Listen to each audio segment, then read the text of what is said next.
wrote you 365 letters. I wrote you every day for a year. You wrote me? Yes. Sorry, Ryan Gosling. Being hot isn't a survival strategy. In fact, in nature, over-the-top romance can actually be deadly. Lots of animals express romance in different ways. Tropical birds dance, penguins collect rocks, heck, even rats kind of sing to each other. Rats are surprisingly intelligent and caring animals, actually.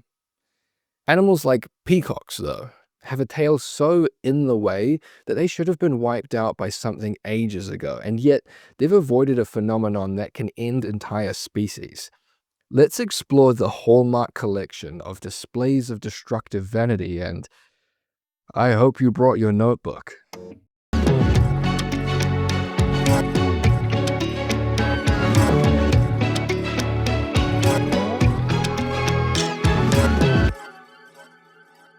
It is a truth universally acknowledged that a single peacock in possession of good feathers must be in want of a hen.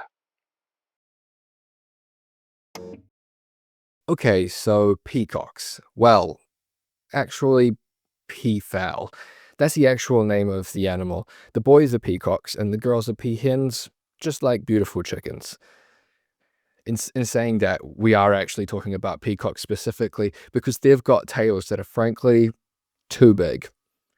Peacocks aren't the only birds, let alone the only animals, to have these elaborate displays to impress potential mates. Some dance, some build, others do all of the above, but peacocks have evolved a giant tail that is very beautiful and very inconvenient. Sometimes animals randomly develop a new trait, like a slightly more colorful feather in their tail, and the potential mating partners of that species like it. The theory here is that any animal that can afford the extra resources it takes to grow a big, colorful tail, or build a nest on its own, or get harder, bigger, faster, stronger, probably has good genes. This can make them attractive to potential mates, making them more likely to breed with those mates and pass on those genes. Those genes can include the thing that made the animal attractive, but also the instinct that is attractive, which makes it more likely that the next generation will both have this trait and like it. Then, when enough of the population starts liking the same thing, it becomes the standard across the population. When it's the standard, it's not special anymore. So when an animal evolves having two slightly more colorful feathers, it becomes the most attractive, and this keeps spiraling and spiraling in an effect that we call runaway selection. These tails get bigger and bigger until it gets in the way of peacocks being able to move around the South Asian jungle, and it makes it very difficult to fly. This runaway selection happens at the individual level, even up to the species level, and it can eradicate populations because they selectively evolved to increase their chances of breeding at all, and that got in the way of them living long enough to breed. Luckily for peacocks, their predators are pretty sparse and their food is quite abundant. And yes, males with tails that are genuinely too big don't normally get the chance to breed, but that doesn't matter for the species as a whole because they breed pretty quickly anyway. So even though they're hindered by their own mating rituals, for most peacocks, being stylish is more of an inconvenience than a death sentence. But that's not true for every animal. I try to live every day as if it were my last. Are you wish? Help me, Obi-Wan. Don't answer my calls? You've changed your number? I mean, I'm not going to be ignored, Dan. This is a Babirusa. It's a wild pig from Indonesia.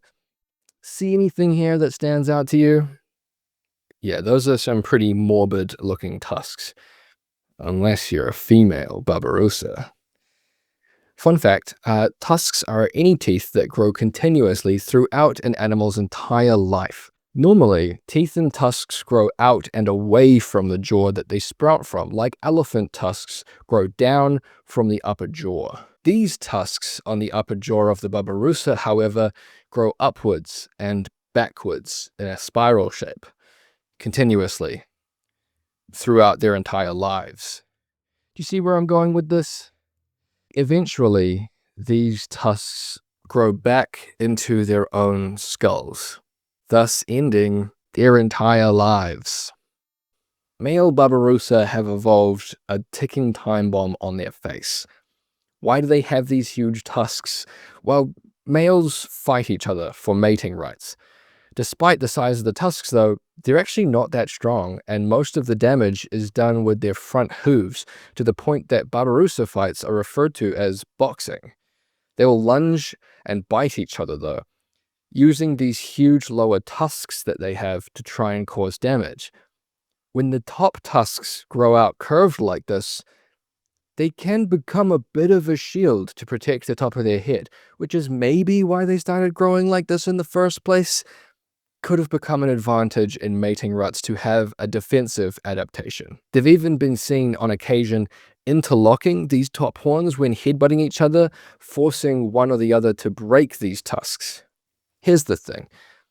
Breaking these tusks would save them from a slow and painful way to go as they get older, but it would also mean that they lose the dominance contest. So the small number of males that win all of their fights are more likely to keep these tusks that will eventually kill them. They're also more likely to breed, passing on these insane tusks. As far as we can tell, they don't use these top tusks for much else outside of fighting, so these tusks evolved just to impress potential mates in these violent clashes, and it is a death sentence for the winner. A wise philosopher once said, "Pretty hurts." That's just the reality for the species, though. The fellas that grow the biggest tusks are the hottest. At one point, these tusks may have been functional, and maybe they lost that over time. Whatever the case, all of this is a result of generations of runaway selection. Now, even though this is more than the inconvenience caused by peacock tails, Babirusa still aren't extinct, because the tusks take long enough to grow that they do get opportunities to breed before their inevitable demise at the hands of their own natural beauty. For others, it can make it more difficult for the whole species to survive. Never defeat the Irish. Elk spends this summer. I should have done this years ago. Done what? For elephant seals, beauty is all about size and strength. The largest of them can weigh up to 4 metric tons, which is heavier than most elephants. You know, the animal that they are named after.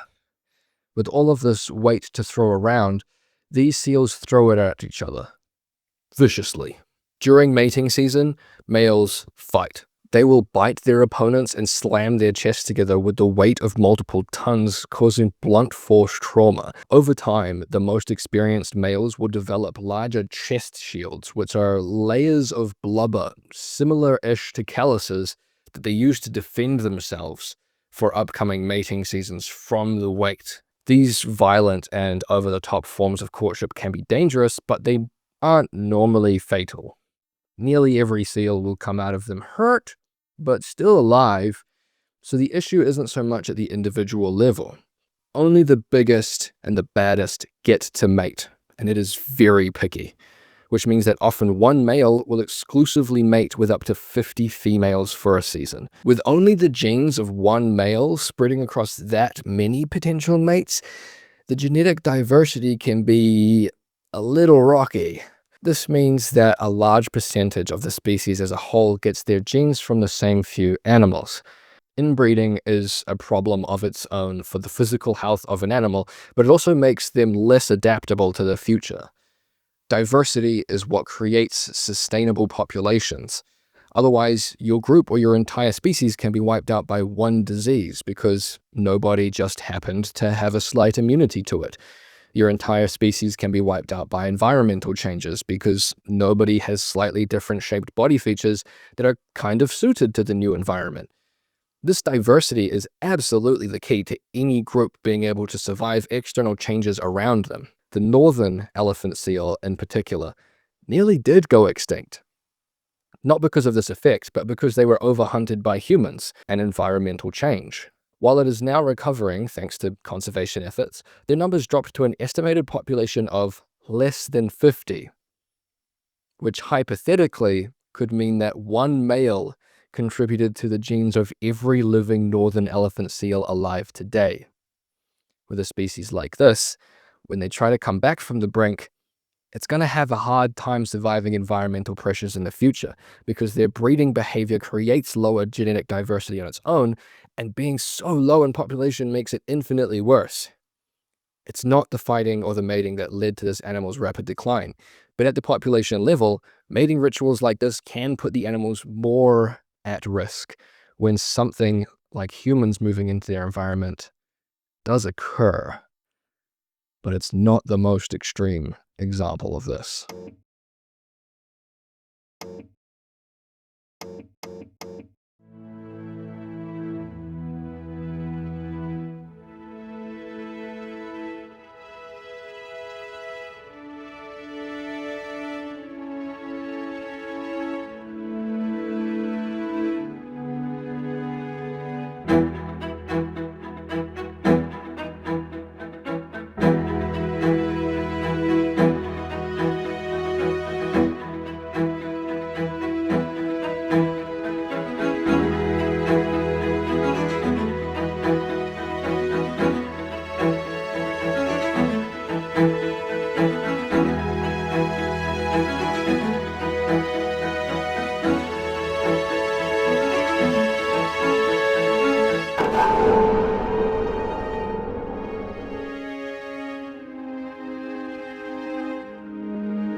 So the Irish elk went extinct around 8000 BC, which on a scale of natural history is basically like saying they went extinct yesterday.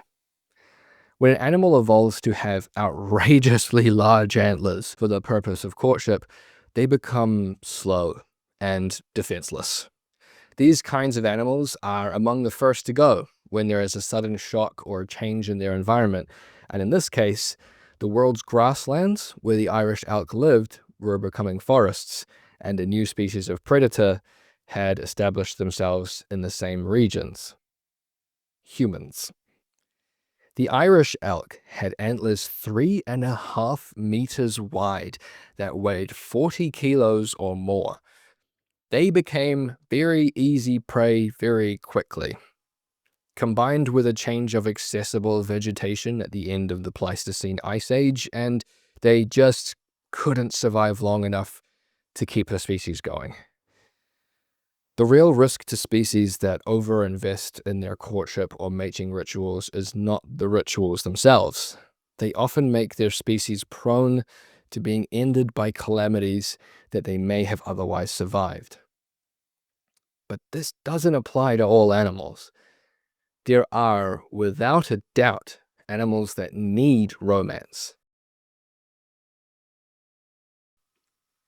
You can change the channel.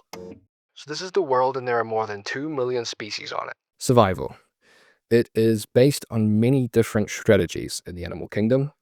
Some animals survive through isolation to reduce the need for resources.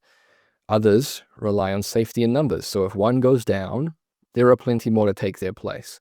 And that's how the species as a whole survives. These strategies can be burdened by the effects of runaway selection and over-the-top courtship. But what if your survival strategy relies on courtship? Relatively intelligent animals that live in close-knit, coordinated groups are more likely to evolve things like empathy, love, and a need to care for each other. For these animals, connecting with each other and forming romantic bonds is a survival strategy.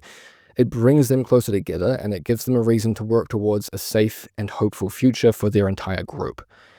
These expressions of love and sacrifice and making their partners feel like they're worth impressing is not only an adaptation for mating, it also cements commitment and loyalty. And these expressions extend beyond romance.